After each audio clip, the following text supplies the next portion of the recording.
Jangan lupa subscribe YouTube channel Metro TV News dan jangan lupa nyalakan notifikasinya.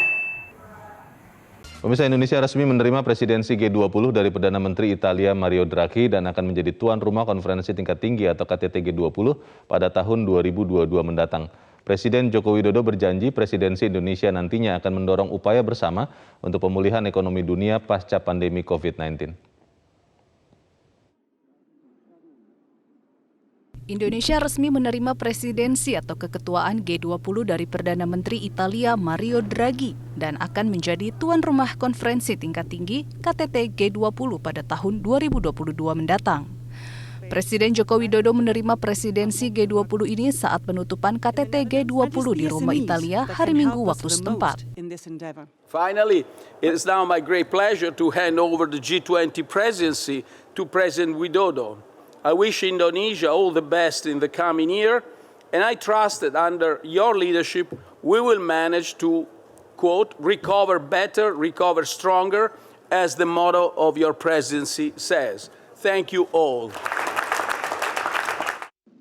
Presiden Joko Widodo menyampaikan apresiasinya kepada Italia yang berhasil memegang presidensi G20 pada tahun 2021 ini.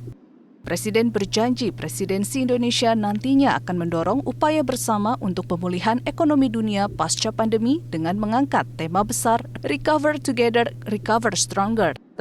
Sebelumnya, Menteri Keuangan Sri Mulyani Indrawati dalam keterangan persnya di Roma, Italia mengatakan ada sejumlah tantangan dalam pemulihan ekonomi global akibat pandemi COVID-19. Selain akses vaksin yang tidak merata di seluruh dunia, pemulihan ekonomi dunia juga terancam inflasi, kenaikan energi, dan disrupsi suplai.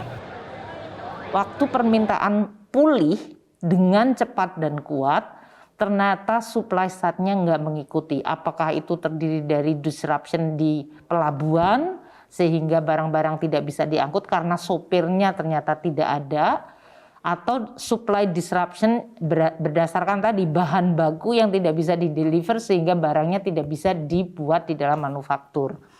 Dan juga kenaikan energi yang begitu sangat cepat karena investasi di bidang energi terutama yang non-renewable itu sudah merosot tajam, dihadapkan pada permintaan terhadap energi yang melonjak akibat pemulihan ekonomi dan sekarang mendekati masuk winter.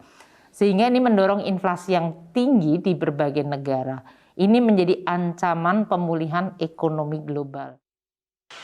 Pandemi COVID-19 merupakan ancaman nyata terhadap ekonomi dunia. Karena itu, dalam pembahasan antar Menteri Keuangan dengan Menteri Kesehatan negara-negara G20 disepakati untuk membangun sebuah mekanisme pencegahan pandemi atau Pandemic Preparedness. Dalam KTT G20 ini disepakati adanya satuan kerja antara Menteri Keuangan dan Menteri Kesehatan di bawah G20 yang bertujuan menyiapkan prevention, preparedness, dan respons dari pandemi. Pandemi yang telah melanda dunia hampir 2 tahun ini telah menelan biaya hingga 12 triliun dolar Amerika dengan 5 juta orang meninggal dunia.